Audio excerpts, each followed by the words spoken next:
Тем временем бандиты вместе с заложниками плавно переместились в актовый зал администрации и стали выдвигать требования. Читаем еще раз. Тем временем бандиты вместе с заложниками плавно переместились в актовый зал администрации и стали выдвигать требования.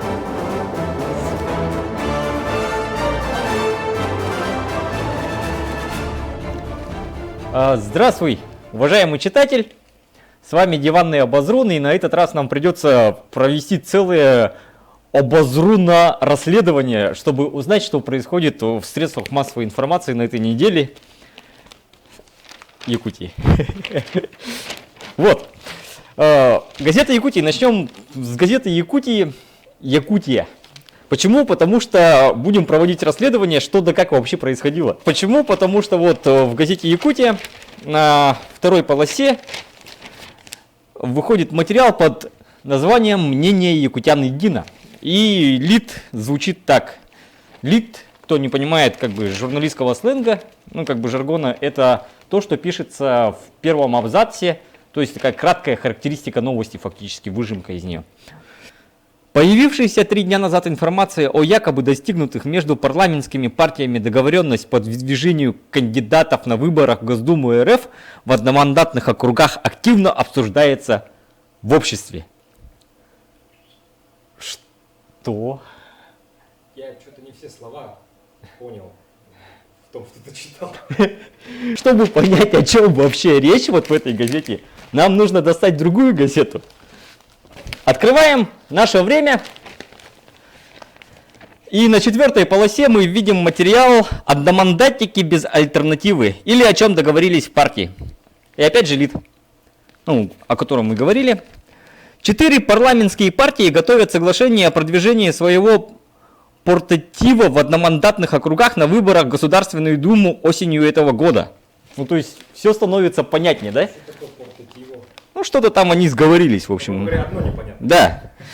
Да. Там вообще ничего не понятно. В рамках договора каждая партия закрепляет за собой 10 округов, в которых другие участники соглашения обязуются не выставлять конкурентов. Сообщили в понедельник, 15 февраля, газета «Известия». Таким образом, выборы облегчат для срока избранных депутатов. Ну, в общем, понятно. Что теперь вот это вот все вот, то, что было написано здесь, нам нужно совместить вот то, что было написано здесь, да, и тогда нам становится понятно, что-то происходит. Какой-то сговор наших любителей общественности. Продолжим с газеты «Якутия», так как этот флешбэк с нашим временем, он не считается, что ли, как-то. Ну и замечательная, как бы, отчет правительства Республики Саха-Якутия, 14-я полоса по 23-ю. Почему по 23-ю? Потому что тут ТВ-гид. Он как бы не считается. И суть дела называется «Амгинцы думают о развитии». Амгинцы... О развитии начали думать? Да. Чуровчинцы думают о погоде. О созидании, да. Дальневосточный гектар. Знаете, что мне показалось интересным? Пишет автор Марина Колбасина. Марина Колбасина замечает, что показалось ей интересным, что пока в Якутске шумят так называемые общественные деятели и требуют отменить закон о дальневосточном гектаре, в Амгинском районе люди думают о том, как его получить. Круто вообще. Да. Ну, красавчики думают о развитии же. Понимаешь? Ну, второй материал тоже отчета правительства. На самом деле, эта вся полоса, она посвящена отчету правительства, то, что наши министерство ездит по разным районам, и заголовок тоже классный такой: приезжайте к нам на Колыму. И как бы более такой развернутый лид. Почему? Потому что вот пока амгинцы думают о развитии, среднеколымчане просят связи, работающих банкоматов и тепла. Проблемы разные, конечно. Понравился мне номер Якутии. Есть интересные политические, обзорные материалы. На этот раз все хорошо. Довольно-таки. Ну, вернемся к нашему времени, да? Раз уж начали его этовать. Помните, в первом выпуске у нас было такое, что на первой полосе все кричало заголовками, и был маленький-маленький такой выпуск от пресс-релиза Следственного комитета. На самом деле, вот сейчас, как бы, видимо, учли ошибки, да, вот наше время. Всем лежать — это ограбление. И страница 5, после вот этого, кстати, одномандатников, вот 5-я полоса, развернутый очень хороший материал. Резонансное ограбление в Сбербанке Якутии, вот, всем нам известно, что были два главных участника. Это некто Станислав Давыдов, который обезвредил известного какого-то шоумена Николая Донского. Да, тут такое, ну, разбирательство, оно еще будет в Следственном комитете, видимо, да, там органы, все такое, но тут очень подробно все написано, обе как бы... То есть на этот раз оправдано все было? Да, здесь оправдано, да, исправляется, и вообще, как бы, содержательная часть нашего времени, она очень сильно повысилась, на самом деле, очень такие развернутые авторские материалы, очень хорошие. Поздравляем наше время.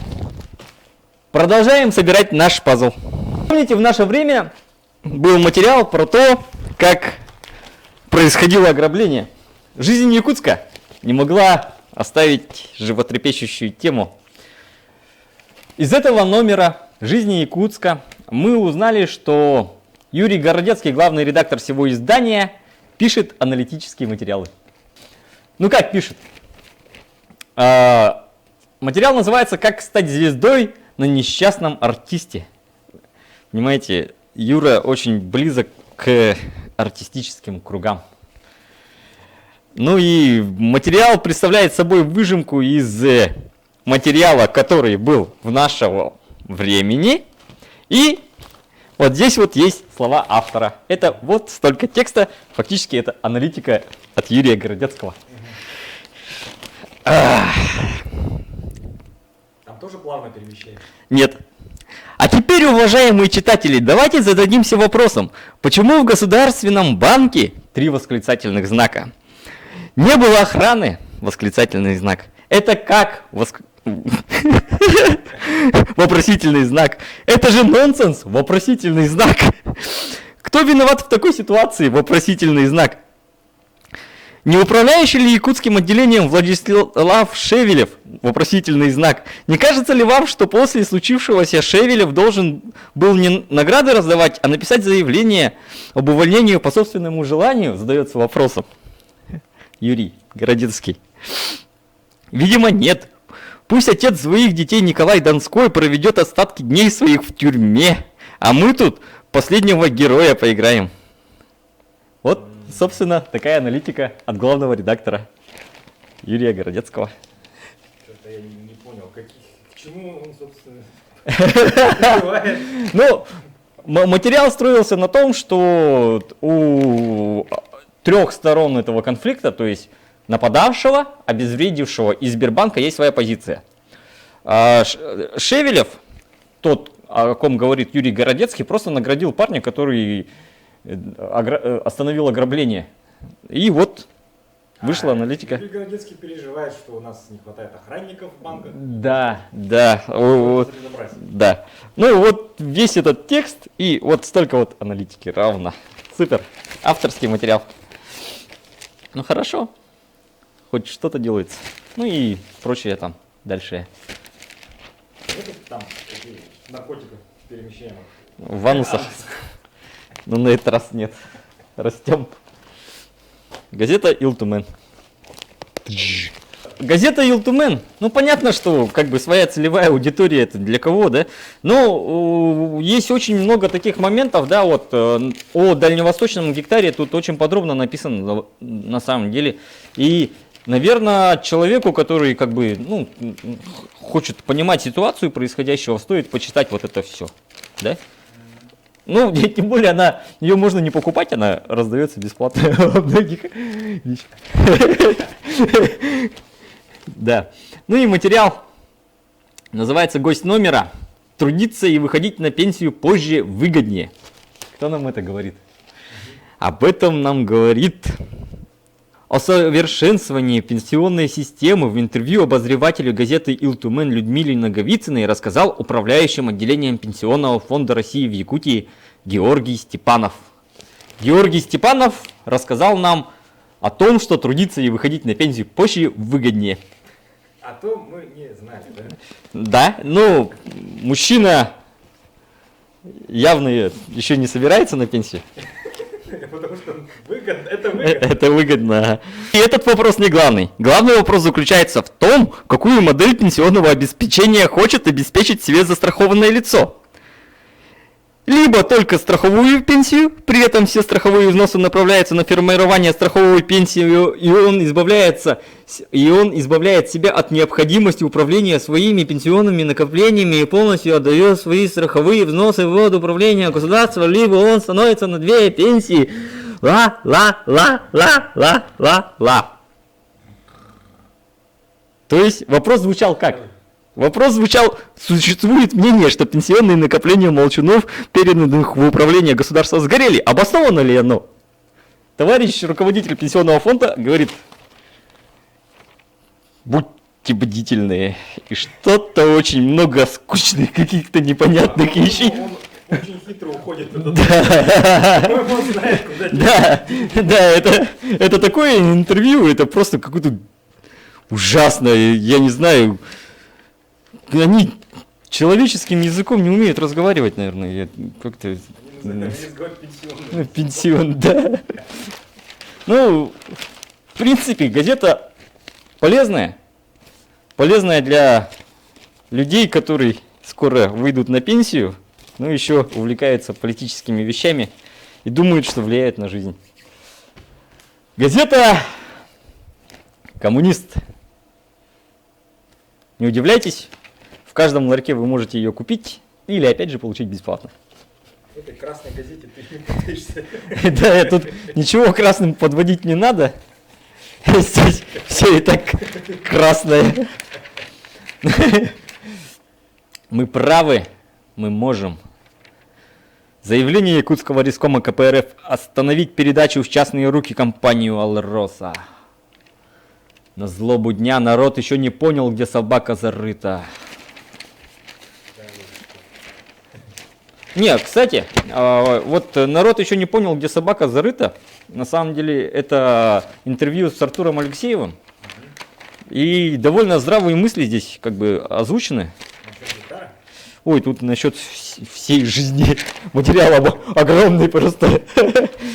Ну да, конечно, товарищам есть куда расти, есть куда работать. Потенциал в этой газете есть. Можно сказать, что он есть. Но,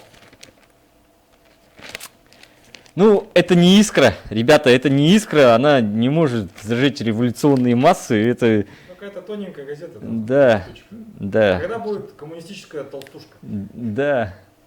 Где, вот прям там стахановцы взяли, коммунистическая партия открыла чебуречную, не знаю, как-то так. Естественно, все наши газеты посвящены рубрике 23 февраля, как бы не рубрике, да, информационному поводу, празднику, да.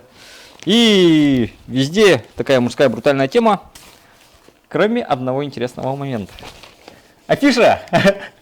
Афиша Якутска вечернего. Тара-тара-та. Елена Воробей. Тыщ. Туя модуль 10 лет. Да. Что это за ребята? Это И девушки в майке. что-то вообще чудовищное, короче, это... Звезда якутского балета снова на сцене. Тут якутский шоу-бизнес, он такой якутский.